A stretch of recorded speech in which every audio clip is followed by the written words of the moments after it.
Last time on Dice Funk. First of all, has everyone whose nightmares manifested been to the bar recently? 23. Ooh, slime. With a 23, you ate a priest once, and you recognize the alterations. This definitely looks like a symbol for the dream realm. Please cease from trying to kill me. Also, who sold you this glyph? Potter has just described to us a baku, which are things that live in the dream time. I mean, if this thing wants to eat dreams, there's plenty of dreams out here in the physical world. Come eat those ones.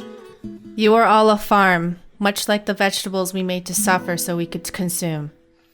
And the machine is sending you essentially these two parallel visions and saying, without your intervention, the Tulpa and the Baku will be defeated, but Neellith will benefit. If you, however, take initiative, you can benefit and you can become the master of Dream Time and wield the power of the Tulpas. So I brought the drink for Potters. The Molotov, yeah. Yeah, I'm gonna splash it on this goblin and then cast Shocking Grasp and try to explode them on fire. Okay, with the 24, I think you know that the Baku is in the dream time, obviously, but also you know what alterations could be made to the sigil to transport the team into the dream time. You could have been magnificent. Look how little you are. It makes getting things out the back of the cupboards a lot easier being this size. And then you just blast him into the spiders. An egregore is an entity made up of the thoughts of an entire community. Think of it as like a group tulpa. Are you suggesting we take control of the dreams and pilot them as our own big amalgam of dreams, like some kind of like Megazord or Voltron or similar, but of dreams?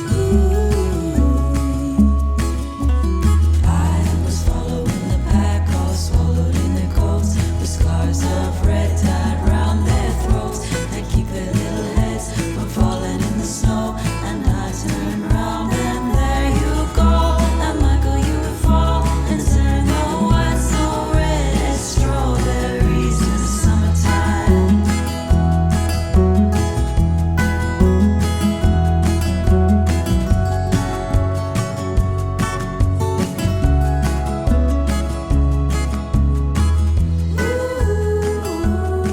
I'm gonna self-promote because fuck it, why not? I helped make a tabletop game and I'm gonna tell people about it. I helped make a tabletop game called Kissing in the Weird Future. Oh, wow. It is made in conjunction with Jessica Grimes and Goji of the podcast More Like Guidelines. It is a game where you hop around dimensions, going to different planets, trying to make romance happen between aliens because people have been trying to fuck up the timeline by breaking up relationships, and you've got to help existential meat monsters and void-based sparkle beasts just make them smooch each other, work out what makes them want to smooch. So it sounds like a mix between like Doctor Who and Monster Prom kind of in one. That is 100% the vibe. I am glad you were on the right track there. Yeah, so like, yeah, so if you like both of those things, you know, you might as well check it out. So how can they find the game? If you go check out the Don't Hurt Birds Patreon, you can go find a free download to the game, which is a couple of pages of rule sheets, and there is also like an hour-long podcast you can go listen to where we workshopped the basic rules and structure and lore of the game in an hour. There was a lot of stuff that had to happen after that, but we basically invented it in an hour.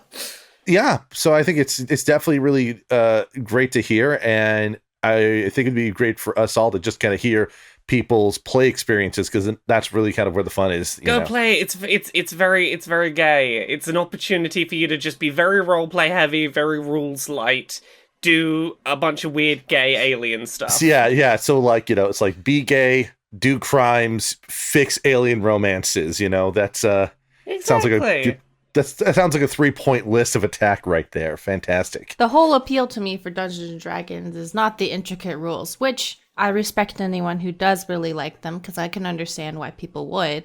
But for me, it's like you're using the best graphics engine known to man, your imagination, and you're basically just playing like, recess role play with your friends, but with cool rules aligned with them. Exactly. What if you had to work out how a gelatinous, argumentative, tentacled, handsome, sticky monster would smooch? How would that smooch? Why do I imagine like a horrible monster, but with like Johnny Bravo hair? That's up to you. You can make that what you do if you want. You don't have to just imagine it. You could smooch it or help it smooch someone else that it tries to smooch. Oh. That's necessary, Austin, how do we D&D? What are we doing? Where were we? Are we fighting something? Are we doing fights? Last we left the adventure, the team figured out what was going on in the village, which is that a baku, a kind of yokai that eats dreams, has altered a sigil on the dogberry to basically bring to life the nightmares of the inhabitants, to make the best possible food for themselves. The genius of Grendel, through a magical book, learned how to alter the sigil to enter the dream world, and that's where we left it. And we could spend some time discussing things more. We could jump right into it. How do you all feel? Upon first entry, how much is this dream world like the stereotype you would imagine of, oops, there's clock, but you can't read the clock face because it's a dream. Oh, everyone's lost their underpants. Oh. Like, I don't know. I'm trying to think of things that are dreams. People being in their underwear in tests and not being able to read clocks. Those are two things about dreams. Are we thinking Inception dreams or realistic dreams, like things are constantly shifting at all times? Nightmare, you think about it, it becomes real kind of stuff. Yeah, I think the big thing here is the fact that I think what we'll end up experiencing is going to be very weird. And one thing that I like to think kind of plays in line with the dream is almost like the spider creature, right? The idea that you look at it and it has 4 eyes, and then it's 18 eyes, but then it's also 2 eyes, but then it's 12 eyes, right? And all that makes sense at the same times.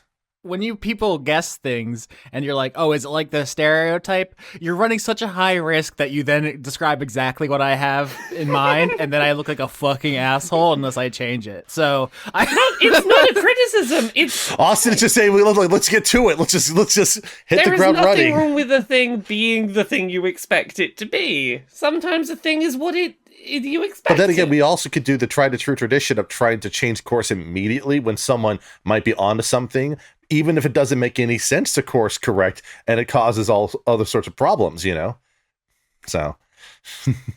So the arcane sigil, which is a number of like shapes like pentagrams and Ouroboros and glyphs and so forth that you've seen in all the eldritch tomes of demonology you've encountered.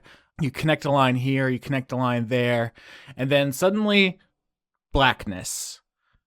Just utter darkness, because entering the dream realm is not like entering other portals in D&D. It's not like a door opens up and you walk through. It's not like a tunnel of lights and colors. It's like going to sleep, where one moment you're conscious and the next you are not. And it's extremely startling. It's very sudden and jarring, just as much for your characters as it is, I imagine, for the players and the audience to be suddenly in the dream realm. And that's how we open, is all of you opening your eyes, finding yourselves horizontal on the ground, some alien ground, with grass tickling your nose and no idea how you got here. I would like to determine which way is up. Yeah, that's great. You know the trick, if you're buried in an avalanche, you spit because the gravity will take it down, and then you'll know which way is down. Mm-hmm. And then it'll freeze and turn into an ice pick, and you could dig your way out of there. Mm-hmm. I like to supplant good survival tips with really bad ones. So, like, Austin, what do you do when you find a bear? Hug it. You pick up children to make yourself bigger. Those are both actually good ones. That's literally the advice. You pick up children and you hold them up to make yourself look bigger. Because bears don't understand the concept of two people. Yeah, why do you think puffing their hair always works? Like, whoa, suddenly they're huge. What's happening? I gotta get out of here. If you show a bear the two-headed monster from Sesame Street, their head will explode. I think it's just a science fact. They don't know how to process it. Well, like we just see a guy holding two kids, but the bear sees is some sort of body horror nightmare. The head's Austin- just sprouting from this man. Austin, do we know what way is up? Yeah, I think you all wake up on a forest floor, and the genius immediately spits up and onto their own face. And that is sufficiently strange enough for you all to like shake yourself awake and stand up.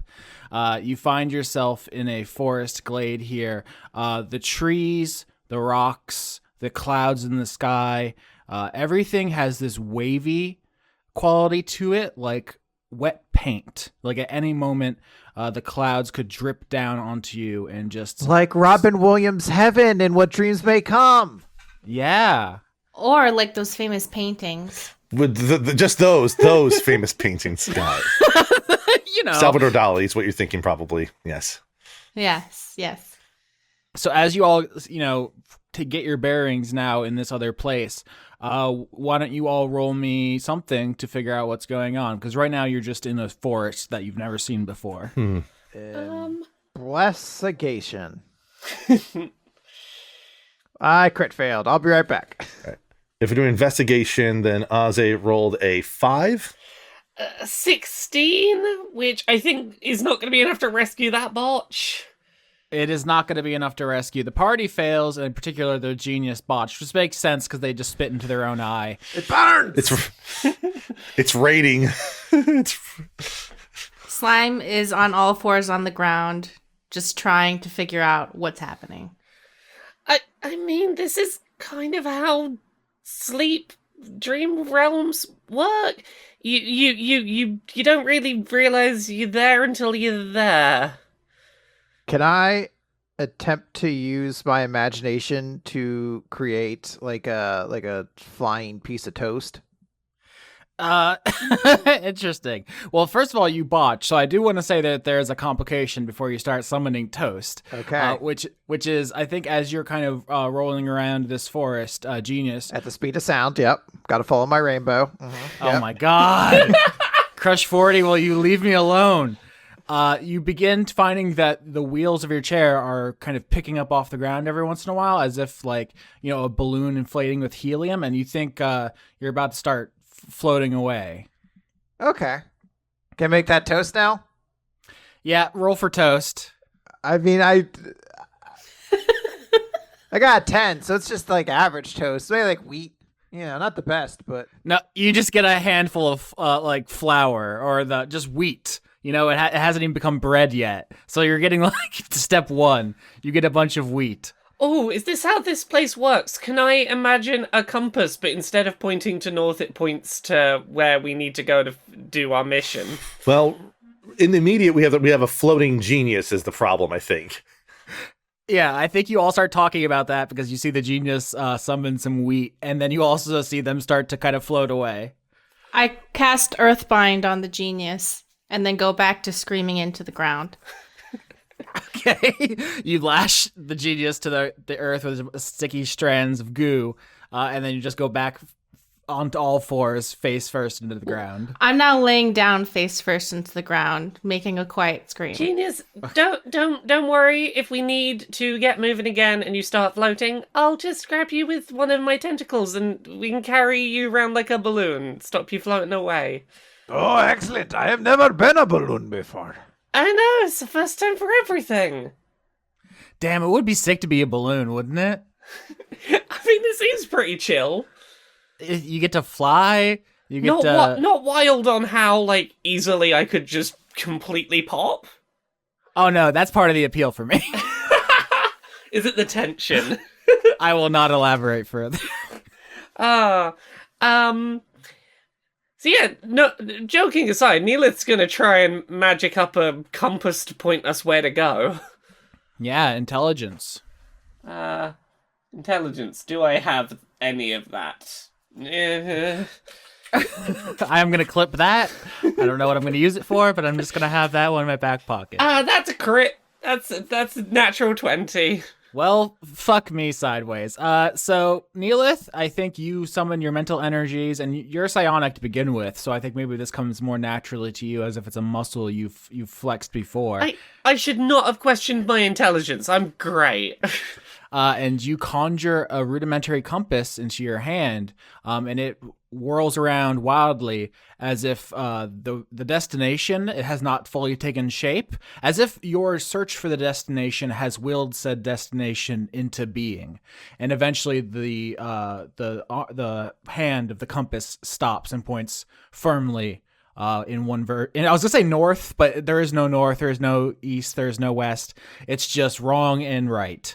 And eventually the compass finds the correct direction. The little diamond that usually points two directions, it's got a green side and a red side, and we go follow the green. Yep, and you feel confident, Neellith, and you can start leading the group through the forest. Okay, I go and grab the genius balloon. The genius balloon. Yeah, this is a good image. Slime on all fours, dragging the face of this corpse across the ground. You holding the genius like a balloon, and Ozzy just kind of walking behind like a dad at Disney World, just like, the prices here are ridiculous. We have to see everything, or otherwise stop crying. We have to look at all the rides. Stop crying. Stop crying. I paid so much money to be here. Have fun. Let's all just let some things out. I mean, what is D&D for if not for that? Ozzy is holding like a map of the region, and it looks like very elaborate and fancy on the side that everyone else can see, but on the side that he's looking at, it's just blank. As you walk between the trees of this forest, I think the leaves have the similar effect that Skitch described at the beginning with the spider's eyes, where the leaves are green, and then they're red, and then they're yellow, and it's not that they're changing, they are these separate things, and your mind is having trouble accepting that things can be multiple ways simultaneously. Right. And by the time they've changed, you've forgotten what they were before, so it's just like, well, yeah, sure, that's the new truth, that's the new reality. And that is the way it is. But you're going in the correct direction now. With your crit, you avoid some possible dangers of the dream world so far, and in the distance you hear voices. Randy Orton? Did you say Randy Orton? Yeah, sorry. That's his theme song. That's how it opens. He goes, I hear voices in my head. Oh, I know it's a WrestleMan, but I did not know that. Yeah, he's the guy who pooped in the purse. That is true. Yeah. Randy Orton is kind of a shitty person. I can tell you're reluctant to recount the story. I mean, there really is no story to that. He was a bad person who shit in the purse. Okay, fair enough. In the distance, the four of you hear voices, and they are chanting one word. "À la brille, à la brille, à la brille." Before you said what the word was, I was ready to chime in with lads, lads, lads, lads. Lads, lads, lads. I think as you get closer, they can start saying lads if you would like. They have that kind of energy. Does this happen to translate to lads from whatever language it is? I was worried, like, is there any significance to that word? Yeah, roll religion. That would be a 9. I might tap into the saving face on that if that's a failure on that 9. I've got a 13. I got a 10. Oh, I took that. No, I didn't. Wait, I did. It just didn't update on my sheet. 23. Holy shit. Yay! Yeah. The 23, so that's a success, and specifically with the 23 from the genius, because you looked into that book, the burning book, and your mind was set ablaze with religious knowledge. You know that the Alabrie are a native species of the dream world. They are probably one of the friendlier versions. There are some very dangerous things that live here that don't obey the laws of physics, and if sufficiently motivated, would kill you, and there's nothing you can really do about it. The Alabrie are the opposite of that, or they have the capacity for violence, but you assume you will be safe just approaching these things. I should say, furthermore, that like the gremlin, the Alabrie are not from classical mythology. They are a 20th century invention, but are kind of like gremlins, rapidly entering our culture as a fantasy creature. they're more current, right? Like TikTokers and Zooms. Yeah. I had to sit through the Roger Corman film Munchies, which is one of many Gremlins knockoffs that was made. And it was not especially good. So that's the only thing I can think of right now. We hear Gremlins. So, Genius, you float towards this clearing, knowing that you'll be safe to do so, and you can tell the rest of the party that, and they will see up ahead, gathered around a small pond, is this group of creatures. You see what looks like a donkey with butterfly wings. You see a rooster with bull's horns. You see a lion with an eagle's head. All of these things extraordinarily colorful. Like psychedelically colorful. I will put one in the Roll20 for you to see. Oh, that's majestic. Ooh, it's like Viva Pinata. I mean, out of character, in the 1930s, there was a papier-mâché artist who got very, very ill and had a bunch of fever dreams where he saw these creatures and they told him their name, which to that point was a nonsense word, although now it is a Spanish word that describes these creatures. Interesting. It looks like if someone made, like, a Pegasus out of, every different kind of wrapping paper they had in the back of the cupboard. Mm-hmm. And it's beautiful. It is very beautiful. It's a specific kind of papier-mâché called carton piedra, which is like very colorful, very rigid papier-mâché. And they're painted very elaborately. They all have kind of swirls and almost like mandala-like illustrations. Different patterns and color types on different elements of the creature. Yes, and these are probably the most friendly denizens of this plane. And you've happened upon them with your crit and your newfound compass. So congratulations, party. I don't like you stunting on me, Austin. Did I stunt on you, buddy? Yeah, what's the name of the paper they're made out of again? Carton piedra? Yeah, come on. You know I failed Spanish like 4 times, so... I used to be like conversationally fluent, but I have lost it. It's been 13 years since I did anything If with it. someone says sacapuntas in a sentence, I know they're going to be talking about pencil sharpeners, and that is the only thing I remember about the language.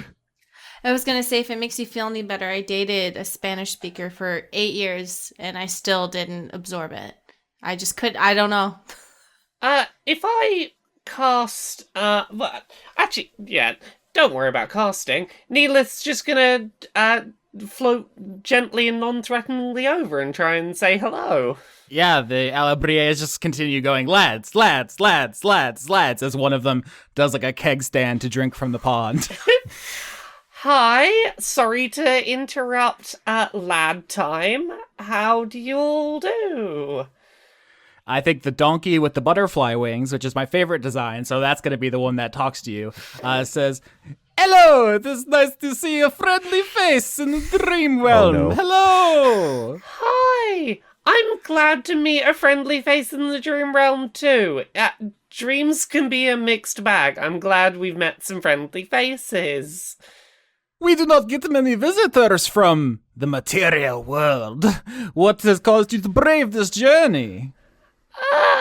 Well, someone from this realm who feasts on nightmares might have been making nightmares real and tangible in the physical realm and causing lots of risk of death and destruction and being very bad.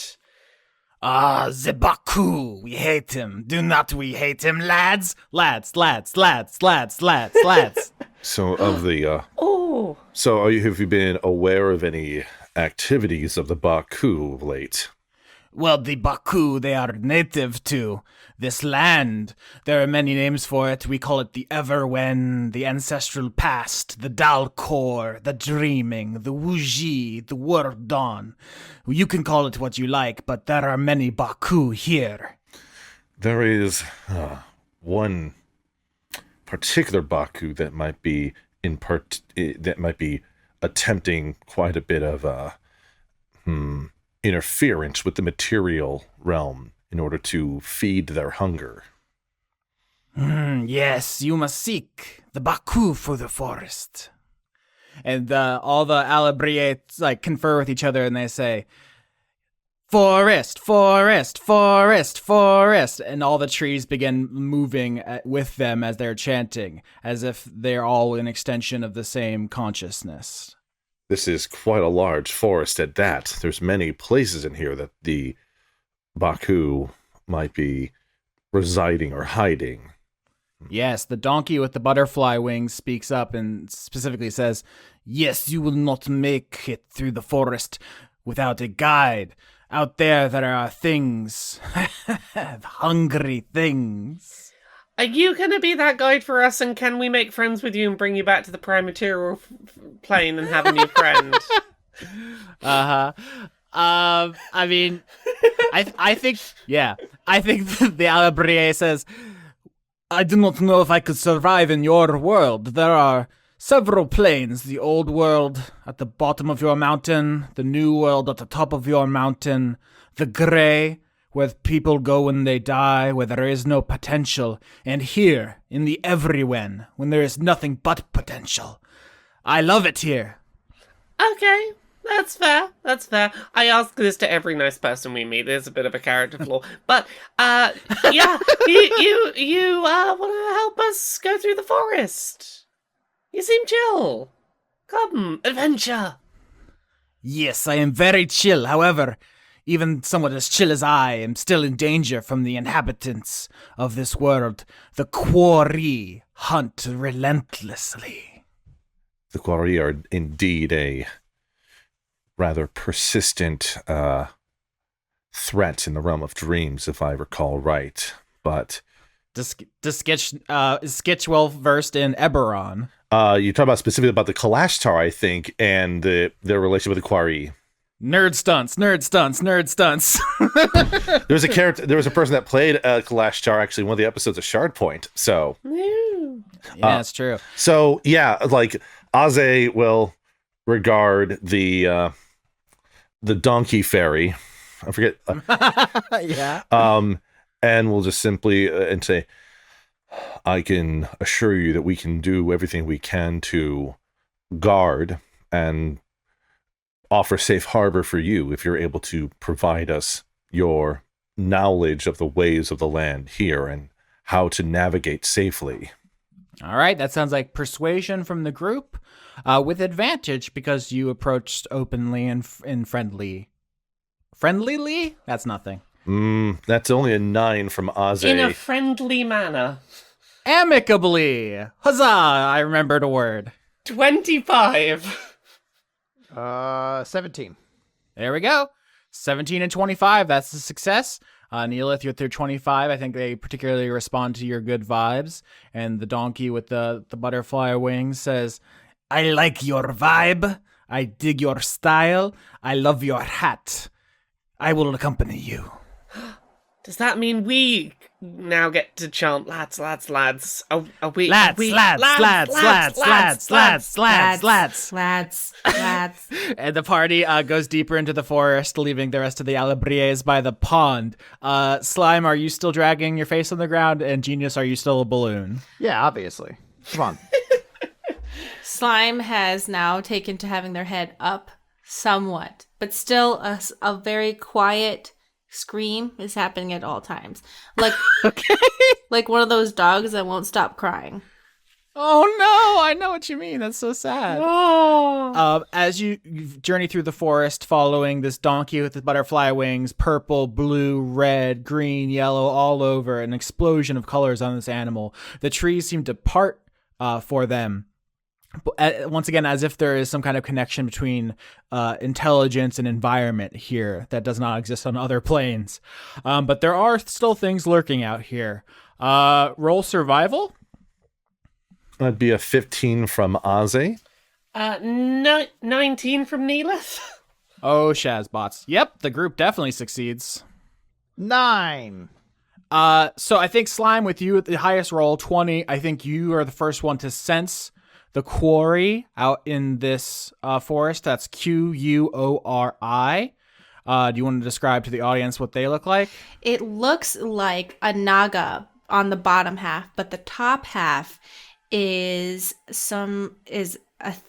a thing with crab arms and several other little T-Rex arms, blue eyes, as two blue main eyes, and what appears to be a collection of eyes they've snatched from other people on top of their head. They're also of a meaty red consistency with a black carapace like overcoating. It looks like if you peeled off like 2/3 of the skin off a snake. Ugh. It's still got some of the sort of rippled snake outer coating, but a lot of it looks peeled to the flesh. Yeah, imagine like a person's body, but decapitated, and on the neck stump, just a dozen eyes smushed into the skin, different colors, red, yellow, two main blue ones. And then on the lower torso, instead of legs, it does have a snake-like tail. And the two main arms are big, crushing lobster claws, but also along its torso, it has several misshapen, tiny, grasping arms aligning its abdomen. Slime does not communicate this. They simply point in the direction and yell louder. Okay, screaming increases. Yeah, screaming intensifies. But there are dozens of these out in the forest. They are keeping their distance from the Alabria, which has some kind of aura or something it's leading you with to keep you safe. But they're mustering their forces. They're out there. They're a threat. And your donkey friend says, "You see, this is the danger of the dream realm." Are these anything particular we need to worry about, or are these just generic dream creepies? These are the thing you must worry most about. You cannot defeat them as you are. Perhaps hold them back. Beat back their assault for a moment, but you cannot kill a nightmare in this form, with your flesh and your brain. What if I picture a nightmare-destroying gun that destroys nightmares? Well, what is this gun you speak of? I don't know. I'll think it up, whatever it is. I'll invent something with that name, and it'll destroy nightmares. What about that? I think you should roll intelligence with disadvantage, and I'm going to tell you that there are a lot of these things, and it's going to be a difficult check, but go ahead and try. I mean, I'm not rolling to well, okay. 11 and 11. 11's not terrible. No, it's not enough. You start conjuring some kind of weapon, some kind of mythical, futuristic weapon that you don't fully understand the ramifications of. It's like a kid playing make-believe. It's like, oh yeah, I have a better sword, and then it has 6 blades, and it's on fire. And like, you're trying to make up something. Mine's a sword, but it's small and handheld, and it shoots little swords out of it. Yeah, but you feel the quarry conjuring back. They're not taking this lying down. They have more mastery over this realm than you do, and they simply undo your psychic attempts. And the Alabrie says, "These things, they are nightmares given form, just as I am a beautiful fevered dream given form. We must hurry quickly now. You must get you to the Baku before we are overtaken." Do we have like any difficulty in like finding a safe way around, or is there going to be, do we need to discern a clean way around these quarry? Yeah, unless you have a spell or an idea, that would just be athletics to just book it. Can I'm just going to cast Expeditious Retreat. Is it only going to work on the person who's currently floating and having to be held? Well, yes. But it feels like it would help push at least the person carrying me along as well. Because you gotta hold on to that kite. Ozzy can assist as well by casting Longstrider, which will increase people's speed for about an hour. So that will aid in this respect. So Expeditious Retreat is like a get out of jail free card for the athletics check, and so is Longstrider. So if we spend 2 slots to get out of the situation, you successfully get out of the situation, if that's how we want to handle it. I like that. Flavor-wise, Neellith is now sort of taking big bounding leaps as if helped by a helium balloon that's letting just big leaps and bounds. That's the flavor. So the genius is dragging Neellith quickly through the forest, and everybody else gets a boost from Oze and can run like twice as fast. I'm running very scarily on all fours, like from the movie Legion, where that guy walks around on all fours. That's how I'm moving. You're like a creepypasta now. Yeah, but I'm very scared. And so the party begins outpacing the quarry, which are serpentine. I think they have they can probably float to some extent just because of the magic of this place, but they do not have the highest movement speed. And so the party begins to pull away. And I think in the distance you can see there's a place where the forest starts thinning out. It seems like the forest is melting. Why does it look wet? It's dry. You're the Moistwatch. Come on. It's dry, but it looks wet. We're the moist when appropriate squad. The reason why is because it's moist and dry and wet and neither at the same time. Ah! There's a right and a wrong time for moist. It's the wrong time whenever I say it. That's fine if it is. I'm just.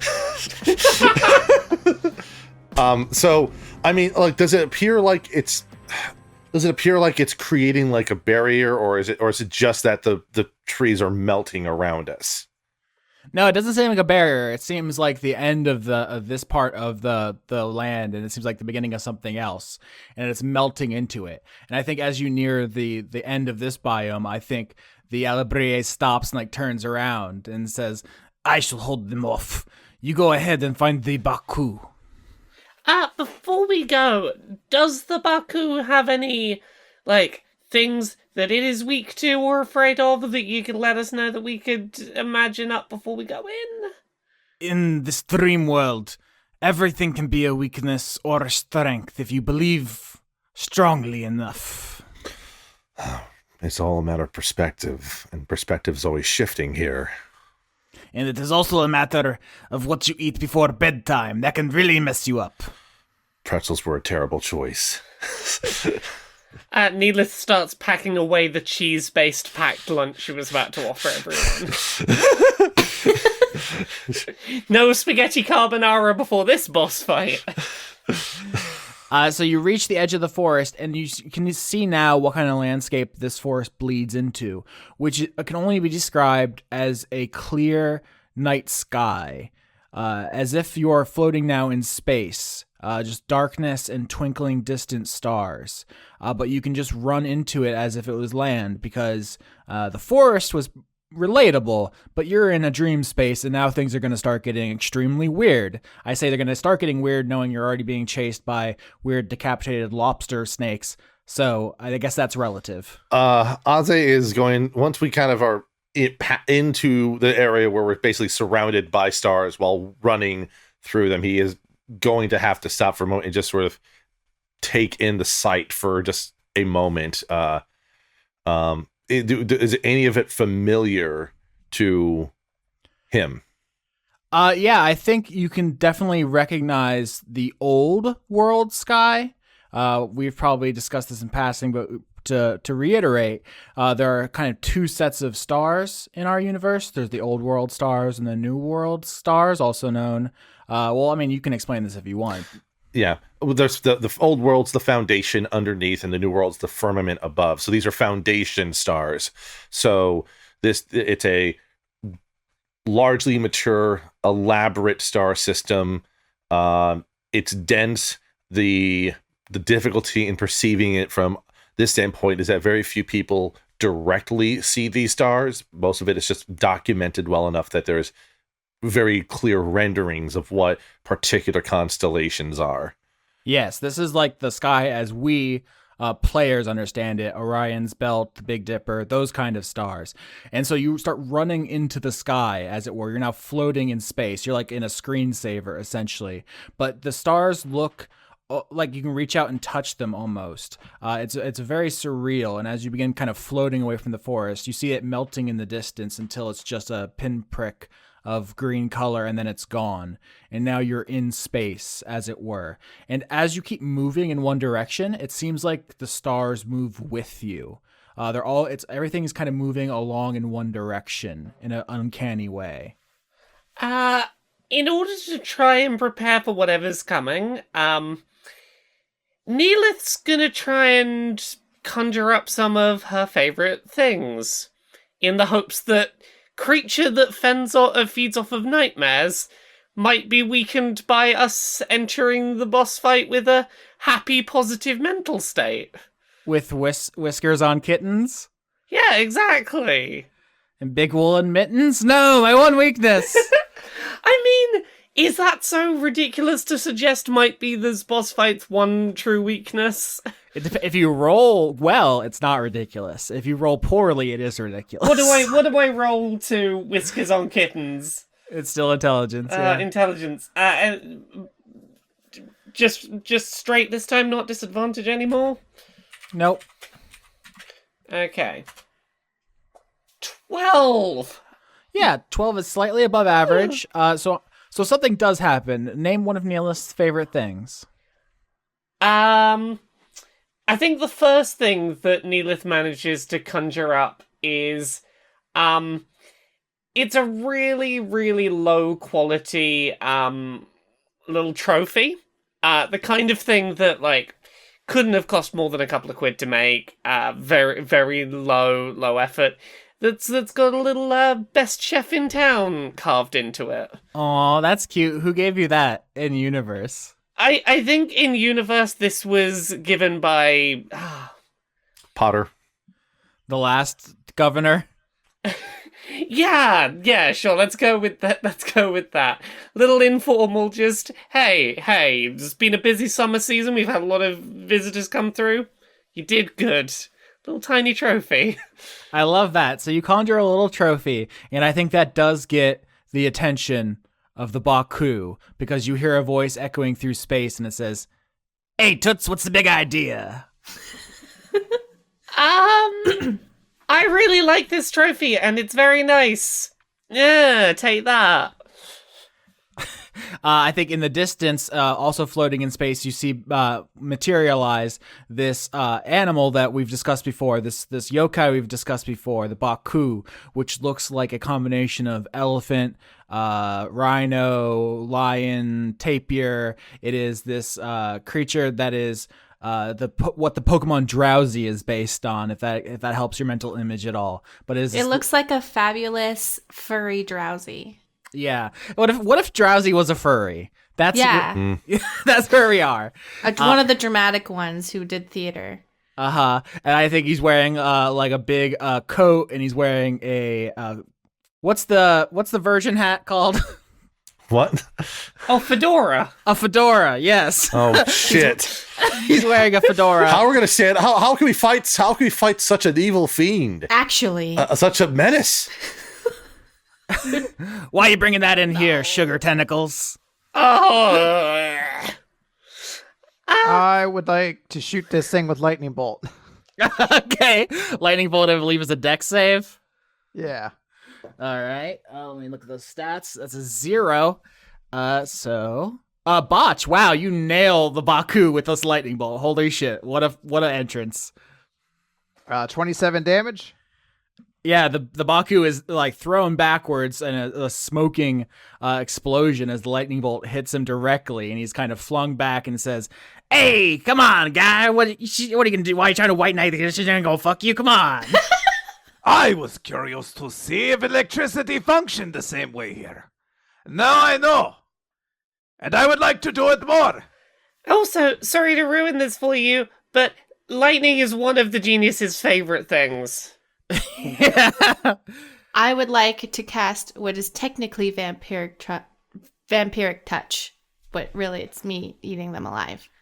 Okay, so you have to close the distance, and I think as you get closer, because you have to touch the Baku, this effect I mentioned before of when you move, the stars move is happening, and you see everything is kind of converging at a point behind the Baku. Do you continue with the vampiric touch regardless? So I would imagine that I was having some sort of like floating through space effect, so I didn't really have a choice in stopping it. I was just kind of floating towards them, like barreling, also still screaming. Just, I'm going to put in the episode description in parentheses, imagine Slime is screaming for the entirety of this episode.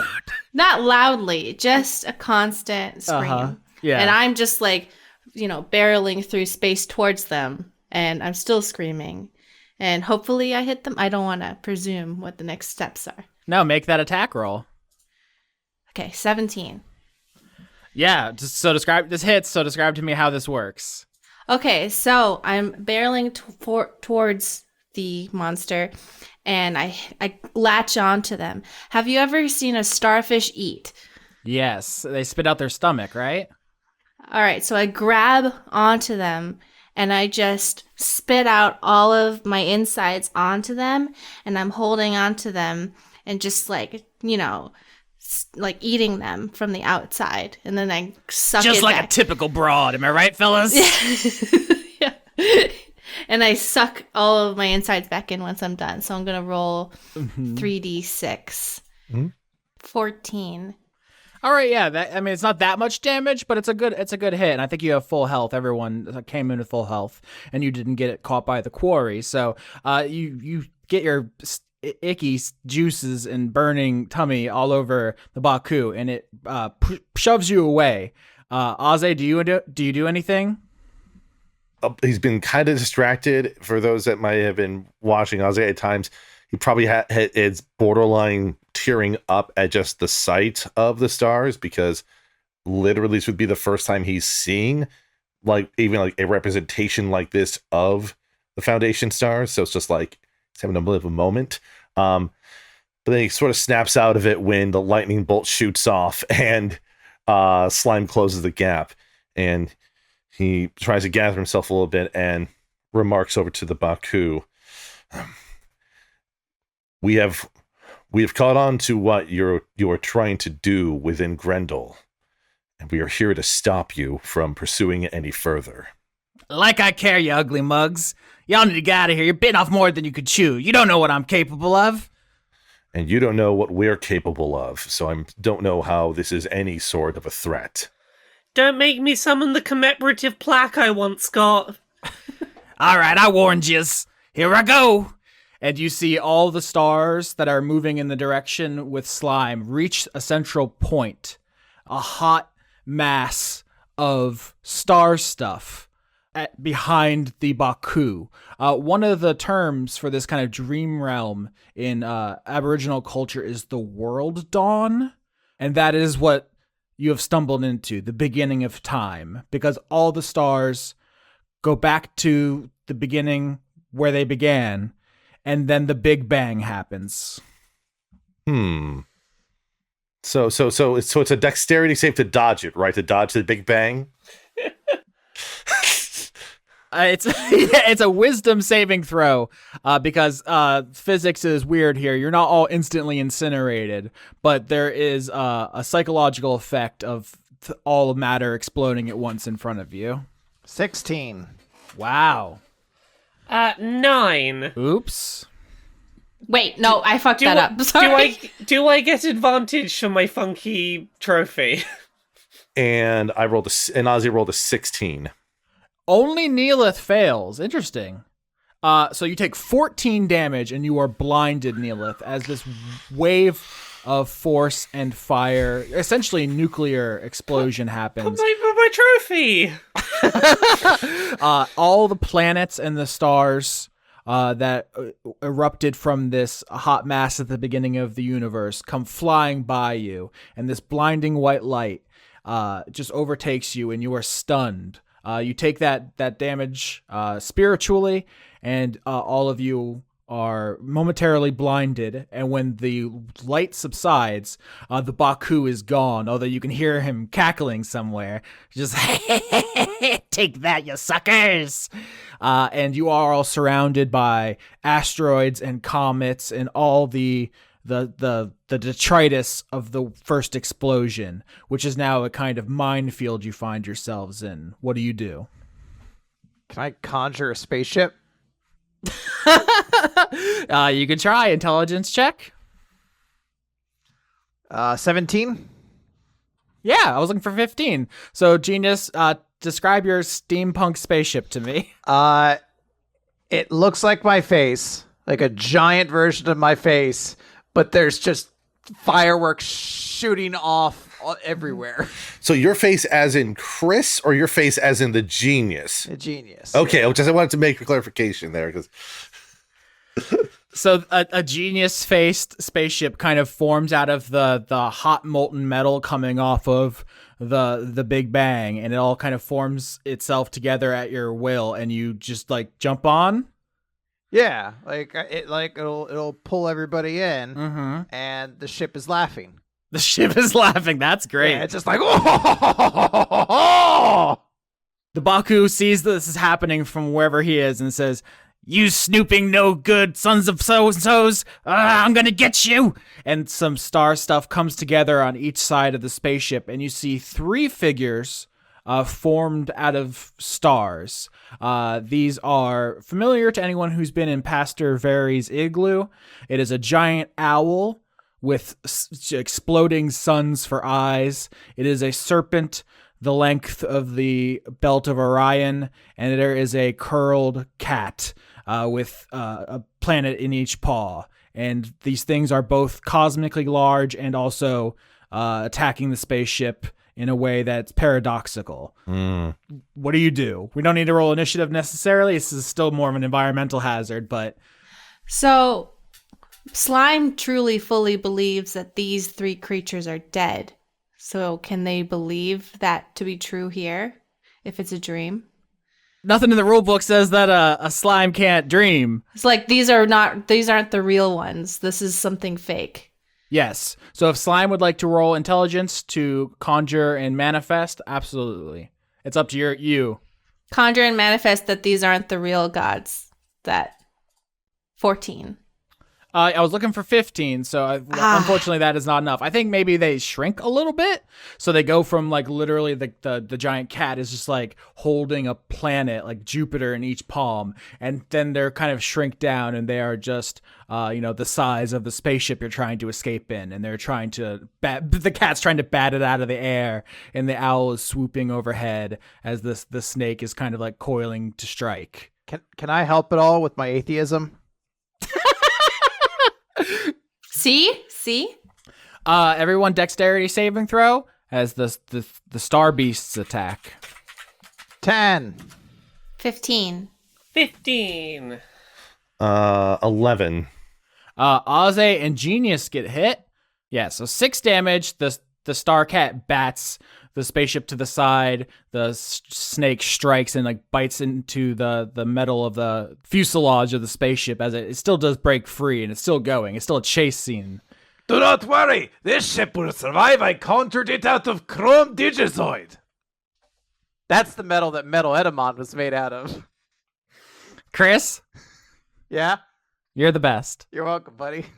All right, Aze would like to attempt a conjuring of his own at this point. So what we have here are sort of the 3 kind of presumed gods of old, and what Aze is thinking of doing to sort of act as a counteracting of it is conjuring an amalgamation of the 4 major foundation signs. So an entity that is effectively like a serpent dryad with wings and piercing eyes. All right, yes. So for the audience, there are 4 foundations, which is for the zodiac essentially of the old world. So what are they? They are the tree, the eye, the wing, and the serpent.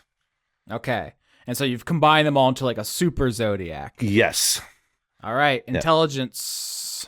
Mm-hmm. So he's just trying to tap into that, and that would be unfortunately that's just a 9, and I don't think I can save face out of that one either. So So you summon these stars into alignment, and they kind of conjure into their own star beast, very much like the one you're facing. It's a very fight fire with fire situation, but there's only one of them against 3, and so I think like the owl swoops down and like lands on it, and they're tussling. The snake and the cat continue after the spaceship. What do you do? Can the spaceship shoot out a giant beam of energy, and I'm just going to cast Eldritch Blast? Okay, yeah. If you're just gonna attack, you can just attack. That's great. Yeah, but I want it to come out of the spaceship's mouth. Like I just want that to be clear. You want it to be dream magic, because we're doing cool dream powers. 10. So that's only a single Eldritch Blast. You get multiple, right? At level 6? You should have 14. There we go. So the first volley misses, the second hits. But does it maybe hit the first one because the power of imagination helped? And my Chrome Digizoid. Shut up. I think the snake strikes again at the spaceship, and the first blast misses, the second blast hits it, but then the cat pounces down on the spaceship in mid-flight. And once again, everyone dexterity saving throw as the cat begins trying to bite you all inside this spaceship as it's spiraling through the stars. 2. Oops. 8. 14. Ozzy rolled a 13. Yeah. Genius and Slime takes 7. This is biting and biting and biting into the spaceship with its fangs made of stars, and you two get stabbed like through the metal hull. This spaceship has been hit twice and it's starting to come apart amongst the stars. Can I cast Mending on the spaceship? Absolutely, yeah. You vom. You do a spew onto the. I vomit.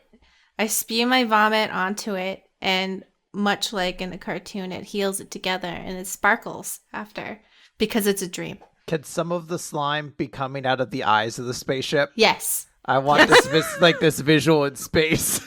That's great. Now, I threw up so much puke that now it's like flowing through the eyes in whichever way the genius wants it to. There's a hatch to open to kind of be able to be face to face with the cat. Sure. I assume. I want Aze to open the hatch, reach out, and grab a string of stars into a long connected whip, and basically use Thorn Whip to kind of whip away the cat from the ship. Absolutely. With a star whip effectively. That'd be a 26 for the attack there. Yeah, so paint me the picture of you fending off the last star beast and saving the ship. Yeah. Aze, as the ship is being repaired, Aze can kind of see the sort of glimmering claws trying to cut through where hatches have been made. He, reaches up, opens up the hatch on the top because, of course, a spaceship has just a simple hatch with no airlock, safety and all that. Reaches, pulls his head up past it, reaches up and running a hand through water and catching seaweed that's passing by, his hand just sort of grabs upon stars, linking together in a chain, and with the stern grunt, he just sort of swings, and there's a resounding crack in the silence of space as the whip impacts against the cat and causes it to stumble off of the ship. And it lands on its feet, obviously, somewhere in space, but, it's on a meteor. Yeah. On a meteor somewhere as things go. And while that's all happening, it's just this trail of stars with lines connecting them for no reason, acting almost like a tail of the ship's own passing by after he's whipped away the cat. Yeah, so with all 3 star beasts fought off of the ship begins escaping into an asteroid field, and you hear the Baku's voice again say, "Lucky shot, Mac. You're all still food at the end of the day. I don't care about this." Can I do... I don't know if it would be a wisdom check to try to intuit where the Baku might be, or an intelligence? Yeah, I was just going to roll Arcana and just do puke mist everywhere, see if I could do where you find the invisible person by spraying things. Could I shoot the ship's teeth out like deep space probes? Yeah. Or tongue. I mean, that can be the flavor of a roll. I think right now what we're looking for is perception to perceive. Can I flavor it then that's what everyone else is doing because my perception is dog doo-doo? So 16 and 19 succeeds. The highest roll is slime, so I think that's the winner. Amari, your mist solution. Do you want to paint me that picture? I just have my spores come out and it just starts misting it everywhere, and then some of it lands lightly on top of it, and then the shape of it comes out of the mist, and you can see the general idea of where he is. And he is absolutely disgusted. Okay, so the genius-faced spaceship begins just squirting gooey spore juice all over space, and you hit the invisible Baku, and you see this gooey outline of the Baku is... I point at it and say the father of false idols retreats. What the heck does that mean, lady? It means it creates false gods. Y'all skirts always talk like this, just back and forth all around in circles and circles. I never know what the heck they mean. You're the one covered in goo. So as a response to being sprayed, the Baku goes into a black hole, and the Coward. and the party follows with. And once again, you are plunged into darkness as you chase the Baku further into the Everywen. After Neellith clings onto the trophy. Aw. Can I conjure our white hole? I don't know enough about physics to really follow that train of thought. Well, it was a card in Yu-Gi-Oh, so I believe it's canon. Genius, can you roll me a vehicle proficiency check to land this spaceship? Oh no! Well, there's no landing gear. Come on. Okay, can you roll me vehicle proficiency? To crash it safely. You're crashing it safely. It's the thing on my face. My face doesn't have landing gear. To minimize crash damage. 17. Oh, wow. Okay. Can that, the higher the number be the bigger the explosion, though? Because I think the genius wants it to explode. No, the ship is alive. The explosion is bigger, but also somehow paradoxically safer, because you rolled high to not damage the party, but the genius would make it explode. Mm-hmm. So I think when it goes out the other side of the black hole, it hits the other environment and explodes in a huge fireball, but in such a way as it like jettisons the party out in a rubber raft or something. Yeah. That also has the genius's face on the front of it. Of course. Obviously. So there's I want some of the discarded chunks that still have some of slime on it to like coagulate together and float off into space. And one day in the Yay! dream universe, it becomes a planet. Unicron. Yay! just huge erupting fireball as the spaceship explodes multiple times. Like a lithium battery just keeps exploding. And just in the background of this whole next scene, just imagine there's a repeatedly exploding wreckage back there. But the party ejects with the 17 as their raft slides across the ground in this new environment on the other side of the black hole. And you all slide comfortably across it in this raft until it comes to a stop. Is there any sign of our foe in here? No, I will say right away, you do not see the Baku, although you have successfully continued to chase it, so you're making progress. But when you look around, you see a sea. You see a sea. I probably should use different words. An ocean. Nope, wrong kind of sea. God damn you, homophones! You are able to perceive a crowd, row after row and column after column of desks and chairs, specifically the kind of desks which the top open up. You can lift them to put things inside the desks, and simple wooden chairs in front of all these desks, row after row after row of them. Austin, we're in a dream world. Can we look down and check that all of our characters are not just dressed in only their underpants? Yeah, I mean, if this was a different kind of show, this would be exactly where it's going, Laura, but I know our fan base and they cannot be encouraged, so you're all fully clothed. No. What's upsetting is Slime looks down and they are clothed. Yeah, that's what they are fully clothed. Oh no. Their hat is both dapper and frightening at the same time, so it's a distressing combination for sure. Slime's very confused by the hat. They keep trying to look at it by it looking up, but they can't see it. They can't see the hat because it's on their head. But yes, Laura has successfully surmised that this is a classroom. You can go, get out of the raft and begin working your way up the rows of desks towards a blackboard, which has something scribbled on it in chalk, although you have to get closer to see. Aze will approach the chalkboard. Yeah. Can you make a dexterity saving throw, Aze? Sure can. or can't, Ozzy rolls a 7 on his dexterity saving throw. That's great. So you all get out of the raft and start going towards the front of the classroom. The raft also explodes. The raft also, once you're all safely far away from it, it explodes. Ozzy, you start walking towards the blackboard, and then you see what's written on it.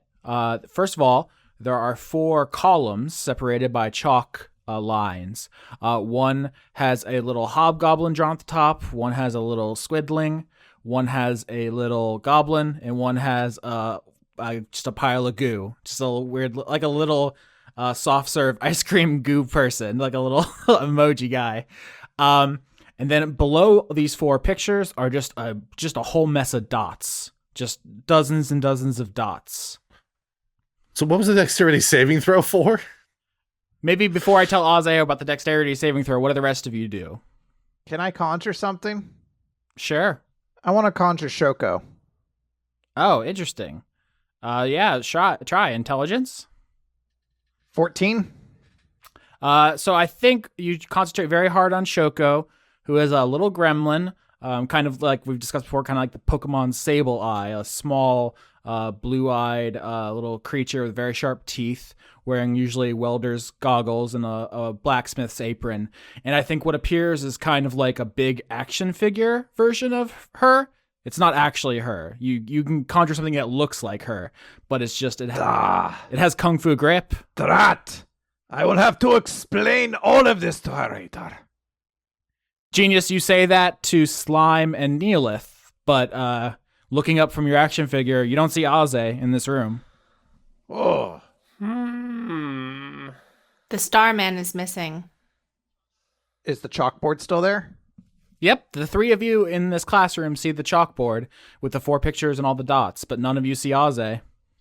Can I approach the chalkboard? Yep. Do we still see the genius? Yes. Can I investigate the chalkboard? Absolutely. 12. Yeah, I say with a 12, I was only looking for a 10 average, so I'd say that this reminds you of Aze's star charts. They have this weird semi-randomness, but there is enough to where you can understand, I should connect some of these into zodiac signs. Like, oh yeah, if I connect these dots in such a way, they will make pictures, but I wasn't listening when that nerd says shit about stars, so I don't know what pictures I would even be making. Yeah, can I just try connecting dots randomly? Oh, thank you, Chris. You start connecting dots randomly without Aze, and between the boards on the floor. Can I specifically do Matt LeBlanc's super awful speech in the Lost in Space movie where it's supposed to be romantic, but he basically just connects a bunch of random stars and says it's Bugs Bunny? I do not know that film, so if you can, but if there are any problematic associations, I disown them. I had to say that. It's a kid's movie from like 2001. I have to vet everything before I endorse it in 2021. As soon as the genius picks up the chalk and starts drawing on the blackboard, blood begins oozing under the door, through the cracks in the floor, through the windows of this to the walls. Classroom. Yep, the classroom starts bleeding. You didn't do it. Didn't do what? From the windows to the walls. Oh, god damn it. Till the blood comes under my doors. Suck my balls. Till the blood drops down my balls. Thank you.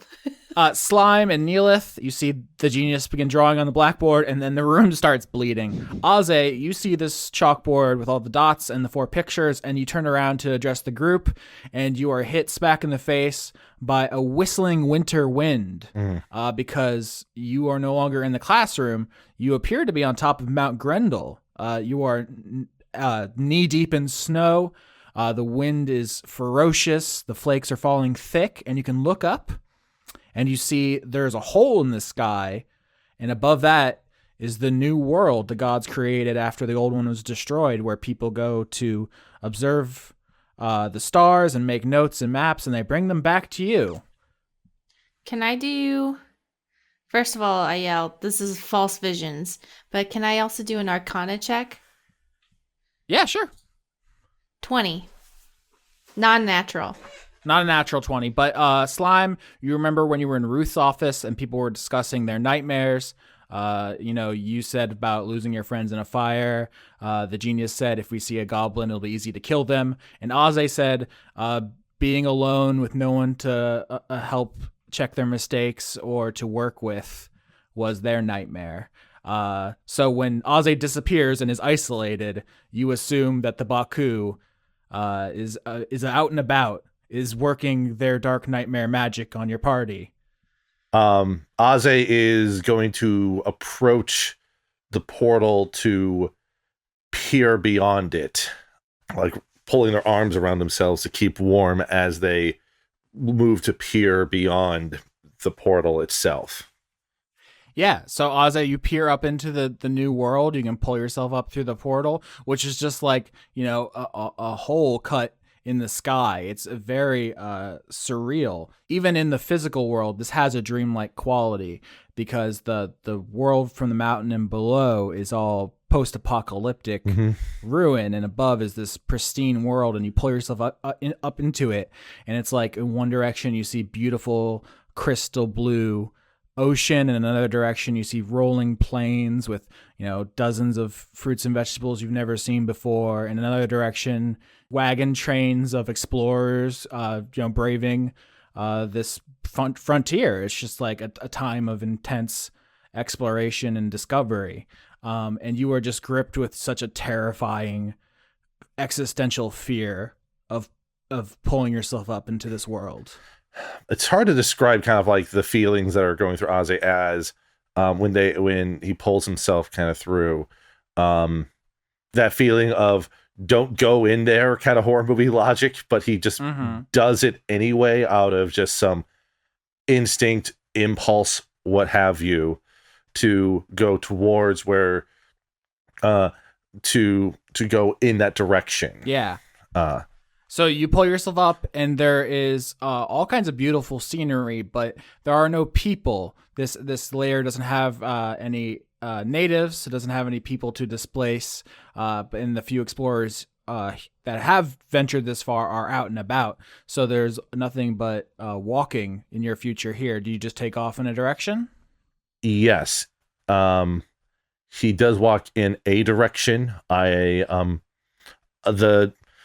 don't need to describe which direction it is, but he walks in a direction from the portal once he passes through it with a sense of familiarity about where he is going. Yeah, I think this is exactly the nightmare you've experienced many times. Yeah. Just this interminable, lonely walk through this landscape. And it's full of, discoveries and excitement, but for you, it's just crushing loneliness. Mm-hmm. The rest of the Moistwatch, you're in a classroom. It's filling with blood. What do you do? I dream up a doorway that will lead us to Aze.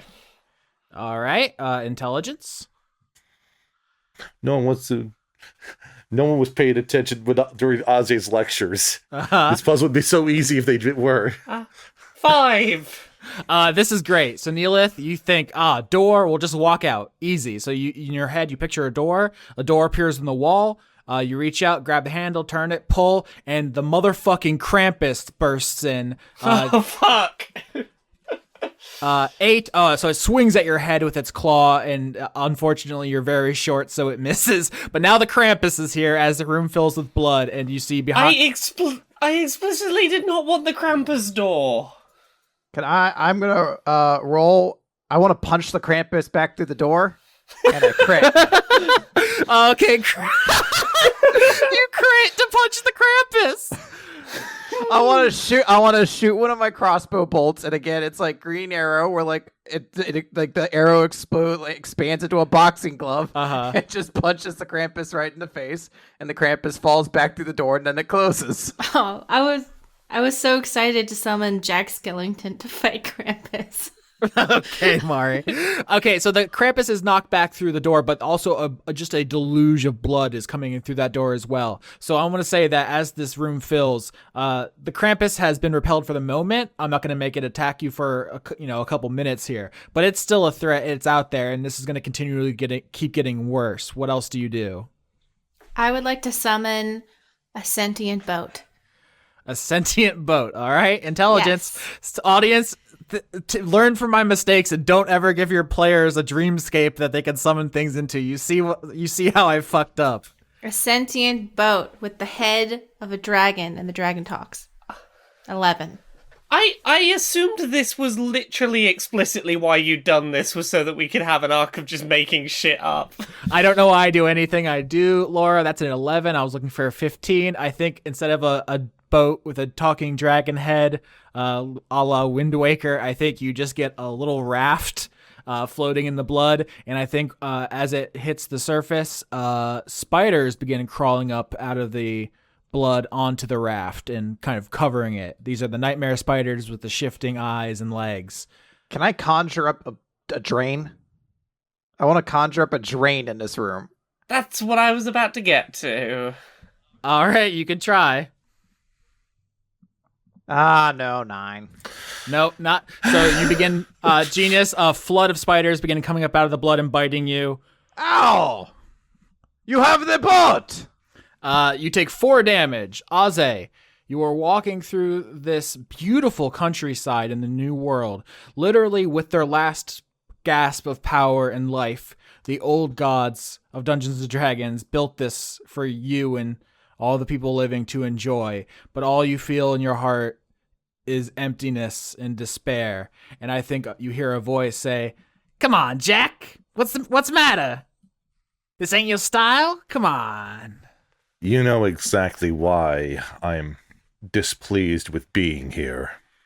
I think you can turn and look over your shoulder and you see following at a sensible distance to avoid being hit is the Baku, and it's walking with a spring in its step. Its snout kind of flicking at the air and sniffing this beautiful, fresh environment. Just really digging it. This is a creature that lives in the dream world. Enjoying the physical world is actually a cool novelty for him. But he's grinning wickedly and says, "Do your meals always give you this much trouble? Seems like a hassle." You'd be surprised by how difficult it is to unroot certain vegetables before cooking them. But even then, I was not planning on making this easy for you. What are you gonna do? I've seen your village. You folks don't even have a jail. You don't have a hooskow. What are you gonna do with me? I'm glad Arze's getting asked this question. The rest of us are doofuses. My first and primary thought is, why the accelerationism here? Why accelerate the development of these nightmares?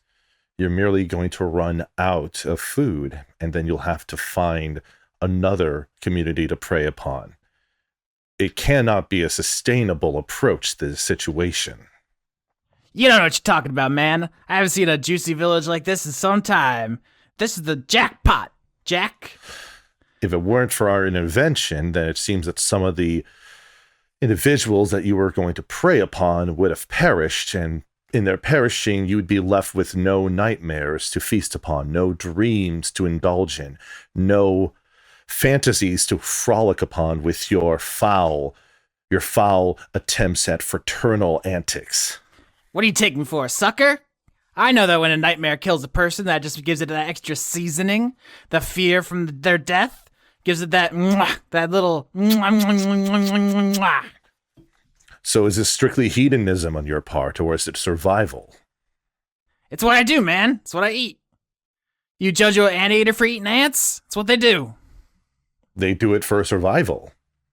But an anteater will not eat colonies at such an abrupt rate to completely starve themselves of food supply.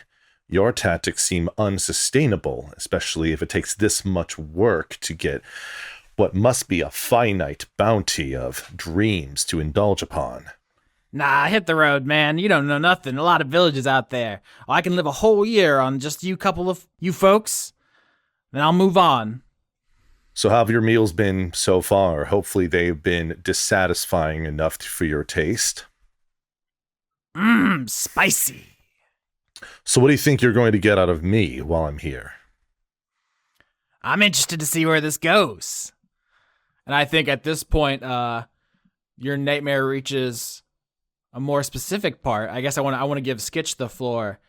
You've written some in-universe fiction and so forth, so I think you're more equipped. What do you see at the end of this lonely walk? So in the walk, there have been passing through various bits of things, fantastical forests, plains, vistas of lakes and such. And in one forest, there is a clearing by some smaller mountain of sorts, and there is a cave that can be seen in the clearing. And that cave is where Aze looks towards when commented by the Baku. And the question is there anything significant happening there or no? Well, yeah, so my thought is that there is absolutely something significant in the cave, but every time in the nightmare that you get there and you see what's inside, that's when you wake up. Mm-hmm. And so I think the Baku, like, desperately says, like, come on, man, tell us what's inside the cave. I need that last little sprig. I need that side dish. I need that garnish. I need it to complete the meal. What's in the cave? So my plan is conjuring something a little intangible. Mm-hmm. And that would be conjuring the most non-nightmaric outcome to the scenario in his mind. So you twist the ending of the nightmare. Yes. Okay. So, so with advantage, because I think the Baku is so ravenous for the misery at the end of this nightmare. When you enter the cave together, mm-hmm. If you pull a twist and it's the opposite of the thing you fear, I think that would be extremely distasteful for him. Mm-hmm. So what would the roll here be? Intelligence? Yep. Okay, intelligence with advantage. That would be a 20. That's it. So paint me the picture. This is going to do psychic damage to the Baku because it's like your mouth's watering for a delicious bite of your favorite food and someone just puts just like hot trash in there. In short, normally when Aze reaches this cave and looks inside of it, there is a body on the ground. The body of a goblin that is motionless and almost certainly perished. That is not what is seen when Aze and the Baku enter the cave. They enter the cave, and the cave is set up like a home. There is a bed, there is a table, there are charts set up on the wall. There is a figure in robes and such at the table, working on something there and seeming very much alive and well. And in essence, instead of this individual being dead in the cave, they are very much alive and living what appears to be the happiest life they could be living here. Yeah, I think the goblin looks to you, Aze, as you enter the cave and says, "Hey there, Aze!" You fucker. It's my goblin voice, bitch! What do you want? This is how goblins sound!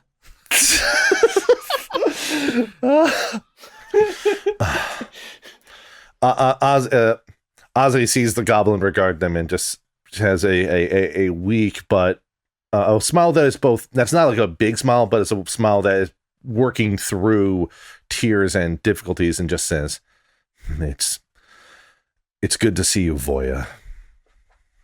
As you say that, the Baku recoils in disgust and says, you're a flim-flam man! I knew it! And the dream dissolves, and you are tumbling into a ocean of blood. Yeah, so I'll have Ozzy just like land in the boat with everyone else while the No, the boat's full of spiders. well, that's fine. He doesn't kill especially the spiders. He just lands in the boat with all the spiders. Okay, that's fine. And just snaps a bit. It's like, what's going on in here? Blood. Oh, yeah, blood, gallons of the stuff. I take it that the chalkboard is still accessible though to work with, right? Yeah, so right now the blood is high enough. It's like, chest high. You're probably all having to, float if you are not on the raft with the spiders. The blood should have wiped the chalk off the board, but it hasn't. The dream logic has preserved the dots and the pictures and the chalk itself. Aze is going to immediately swim / tread over to the chalkboard, grab the chalk that's there, because of course there is. Use his thumb to wipe away the errant markings that were made there by the genius from earlier, and then quickly draw 4 constellations underneath each of the figures. Well, here's the thing, because you have successfully divined my puzzle, but I don't know that the party members have been forthcoming to Aze about what their birth signs have been. So I think as the room fills up, there's some discussion that needs to happen before it reaches the top. Well, at the very least, Aze will draw out the sign underneath them. 100%. And so, yeah. So what the others will see is Aze definitely drawing a pair of signs underneath the little hobgoblin figure, and those being the top features a scroll and the bottom features a tree. And as he noted to Hale several episodes ago, this would be the sign of the lineage. Yep, and it glows with a magic as if it's accepted by the chalkboard. I feel like from the look you're giving me, I'm supposed to know what my one of these is. You don't need to know it directly, but I can probably discern it with some questioning, with some prying. Is the blood... By the way, Austin, is the blood still happening and getting worse? So right now it's a race. Can you get your horoscope done before you drown in blood? Also, the Krampus is still here, swimming through the blood, and is going to attack Aze. So the Sonic music's going. Dun, dun, dun, dun, dun, dun, dun, dun. Okay, give me that personality quiz. Go. So Aze will shift over to a different part of the board and draw out the 2 sets of 4 signs.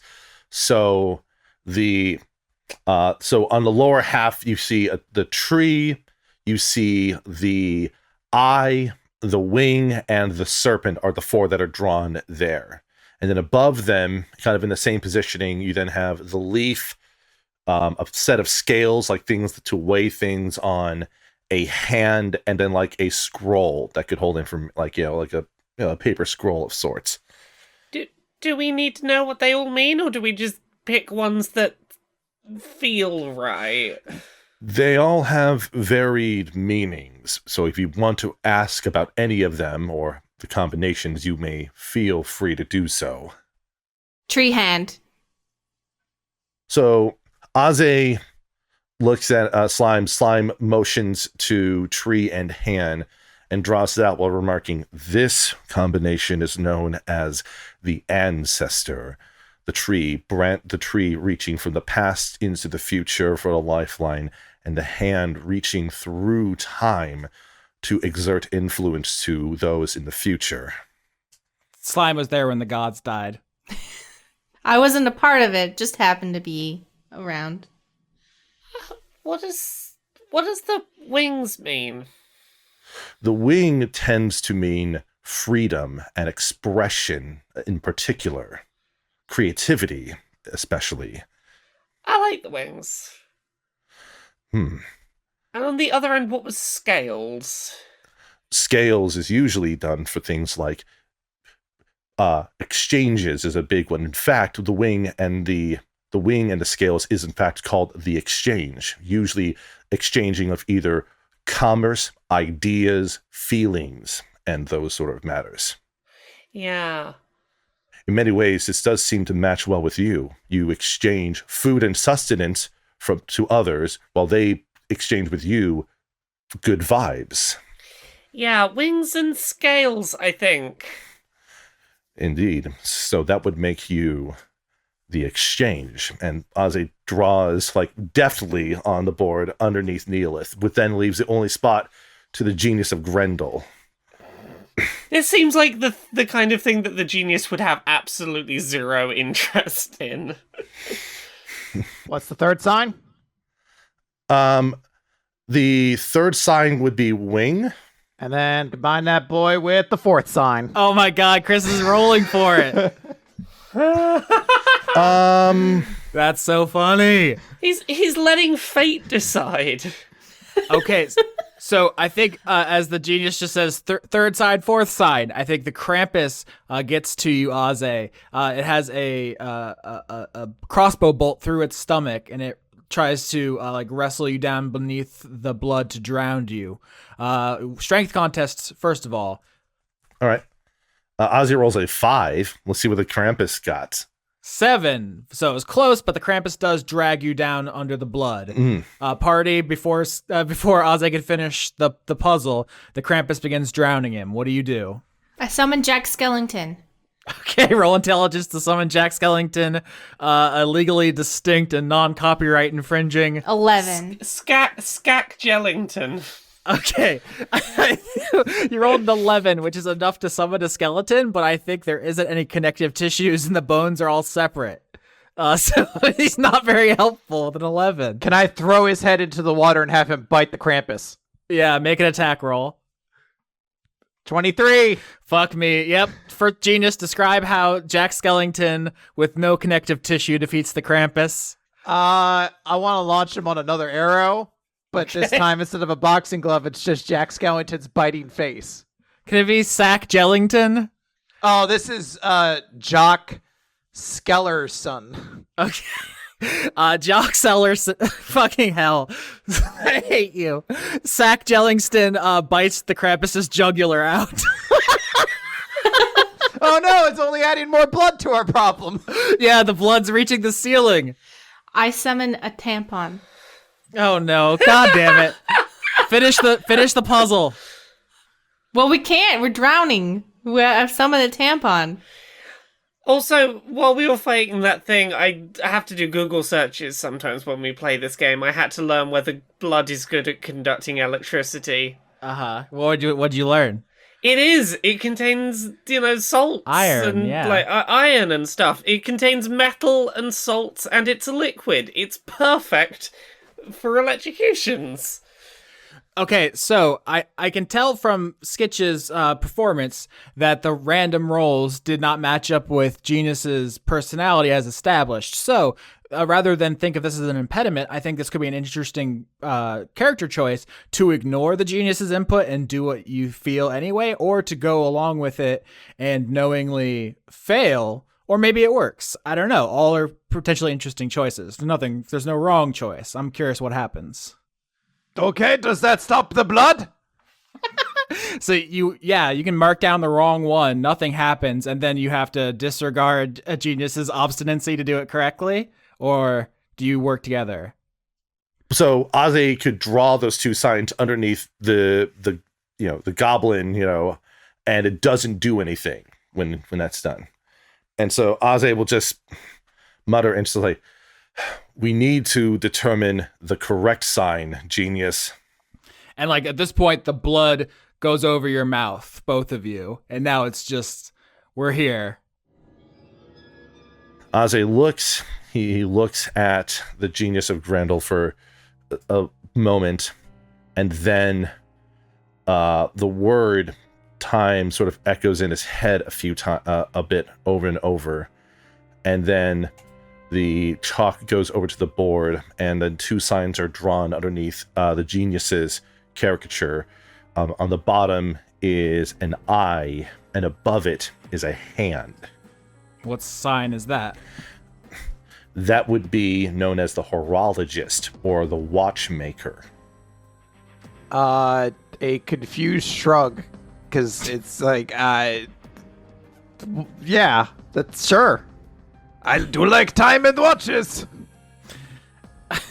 Yeah, I think at this point, the blackboard melts away as if it was like a stopper in this tub of blood, and you all are swept away in a vortex through the blackboard and into a waterfall of blood out of this room and into the next, where the Baku awaits. You all you fall slowly at dream logic, and so when you land at the bottom, you aren't injured.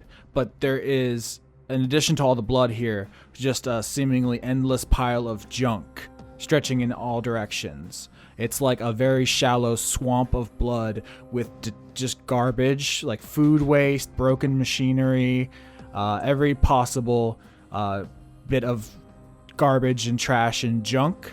I think at some point you may have caught on that the classroom was a dream of the governor. Governor Gigi, who used to be a school teacher. This almost certainly is Shoko's dream. These people didn't go to the Dogberry, so theirs didn't manifest in the village as a tulpa. Their dreams have remained here, and you have been traveling through them. But you were all like landed in a bloody heap in this endless swamp of trash. Did my tampon actually manifest? Sure, Mari. Just for you. I rolled a 23, by the way. Yeah? No, a So big it's a really good tampon. one. It's all yours. Yeah.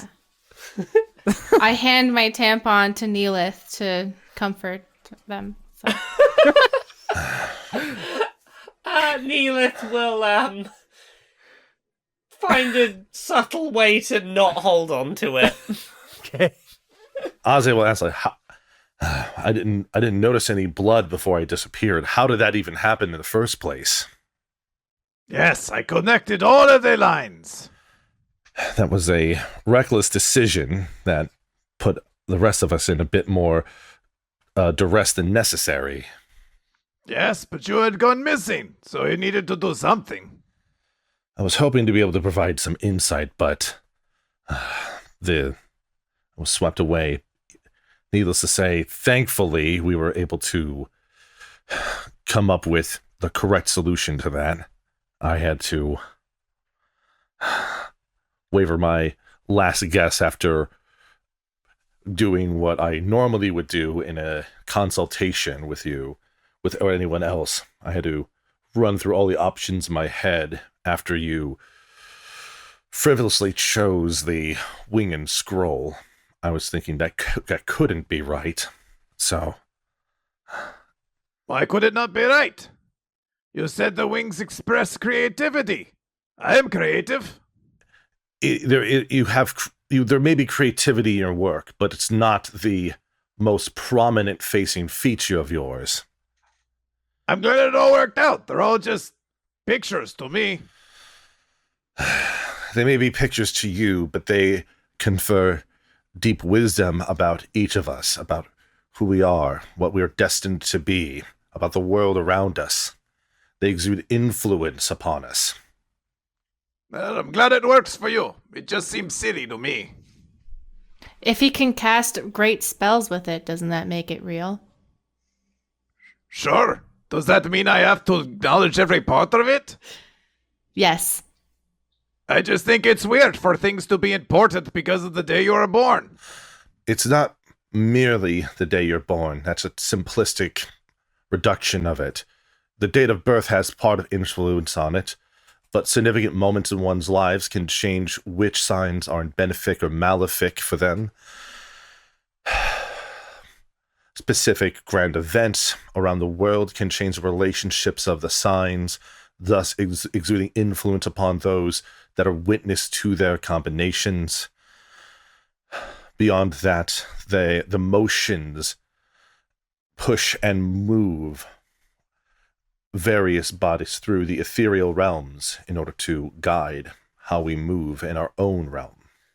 Genius, I'm not going to insist that you have to believe in everything that Arze believes in, but I mean, it's pretty clear you did just throw two things out without really thinking about it in the moment, or at least that's how it came across. Like, would it have killed you to have paid attention to Arze explaining the things and to have tried in a situation where we were all maybe gonna die? It is a situation where these symbols are meant to be representative of who we are. I am a being of chaos. I thought chaotically choosing them would be a spiritual way of interpreting that. And in the worst case scenario, when that fails, I had faith that Aze would know what to do. Out of character, I fucking love that answer. That's wonderful. That's great. I think your confidence at this stirs like the psychic eddy of energy in this endless trash heap.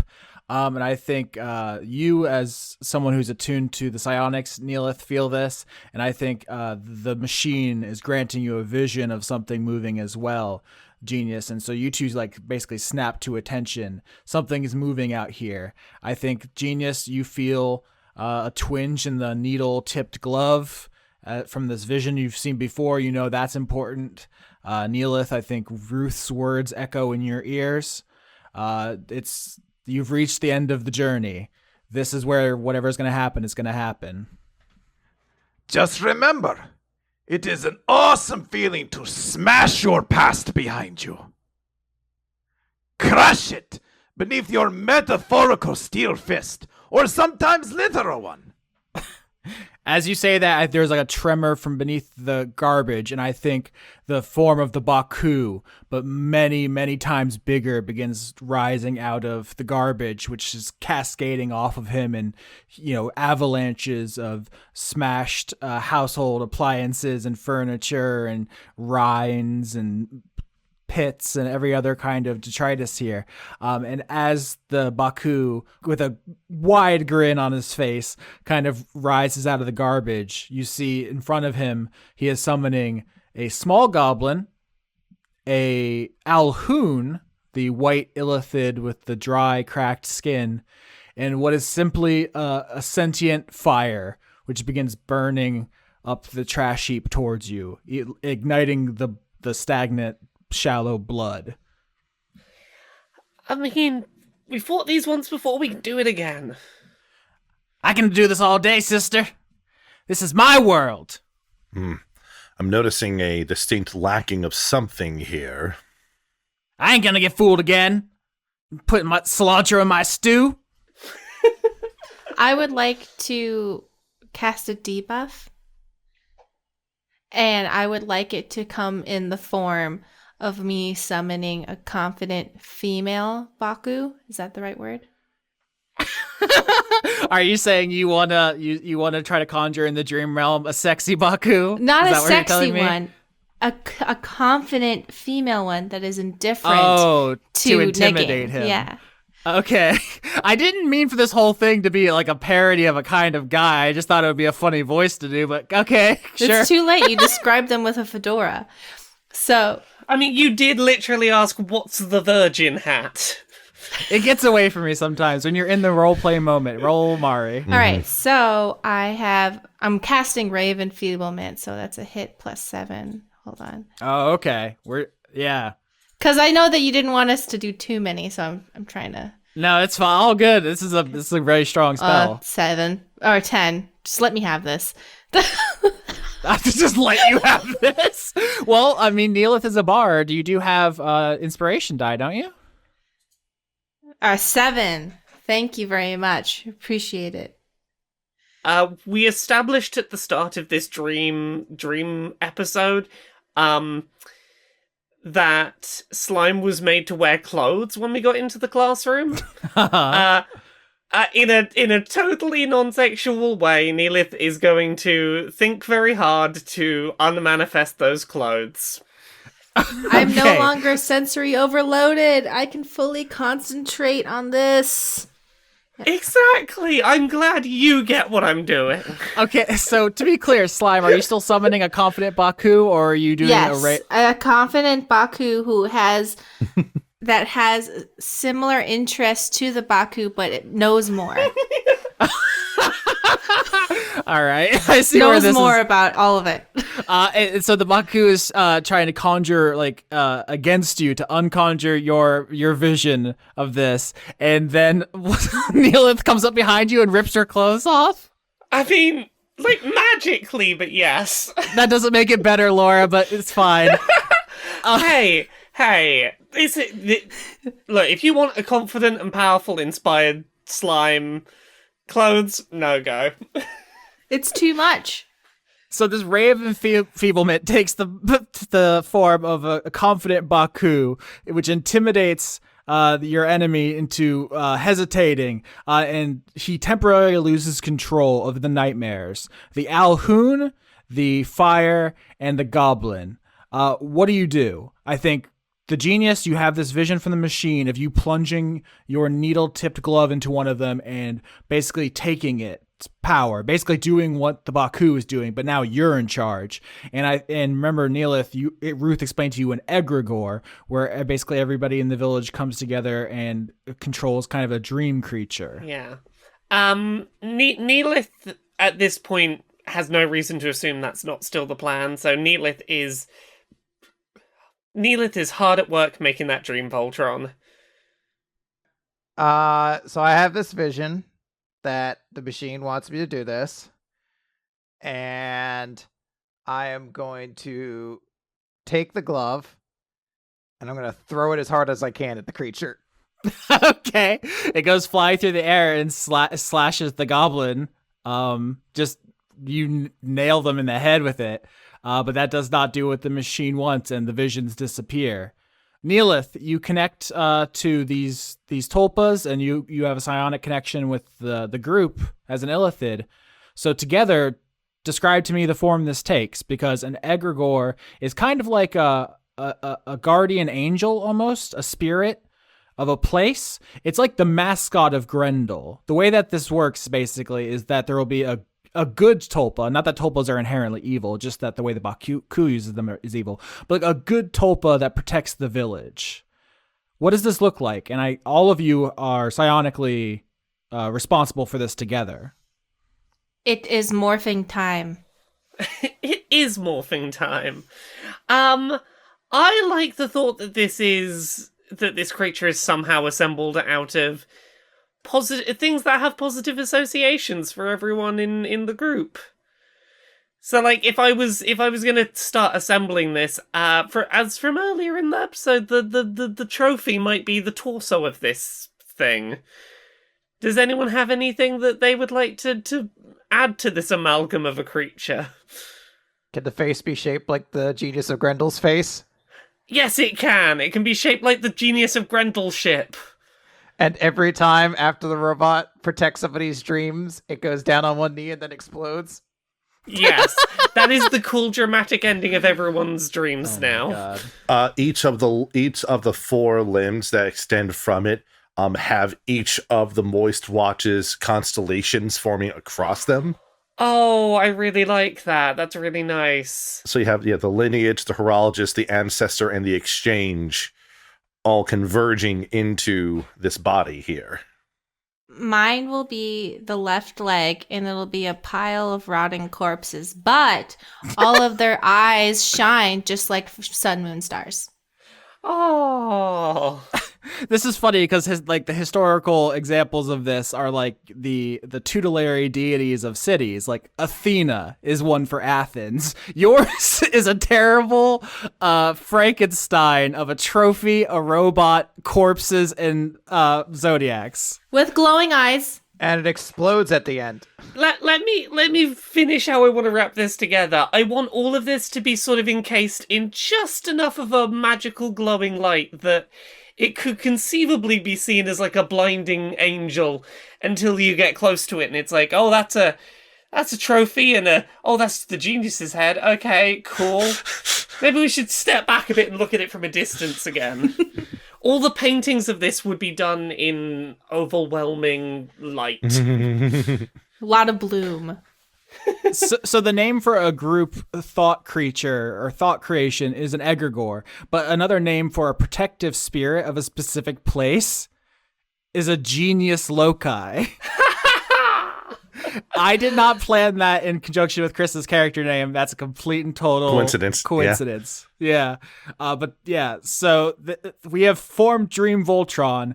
Together, paint me the picture of it. taking care of the Baku, because as the Baku pointed out earlier, Grendel doesn't have jails. So I, Austin Yorsky, do not know what you're going to do with this guy. I have an idea. You provide them a psychic dream mental dish so satisfying, so filling, so enticing that it destroys their interest in hounding people's nightmares because it will never taste as good in comparison.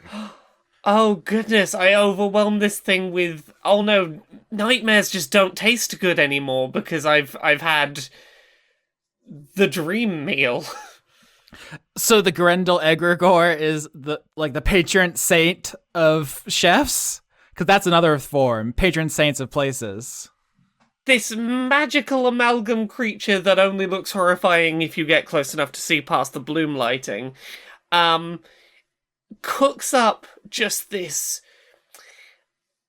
radiating ball of energy and presents it to the Baku, and just steps back and watches as it uncontrollably consumes this ball of energy and just seems to lose interest in everything else. Well, shucks, lady. This is the bee's knees. It's the cat's pajamas. No, it's the ferret's stylish hat. Hopefully, after a meal like this, you'll have had your just desserts, and you won't be coming for seconds anytime soon. I was following the pack, all swallowed in their coats, with scars of red tied round their throats to keep their little heads from falling in the snow. And I turned round and there you go, and Michael, you would fall and turn the white snow red as strawberries in the summertime.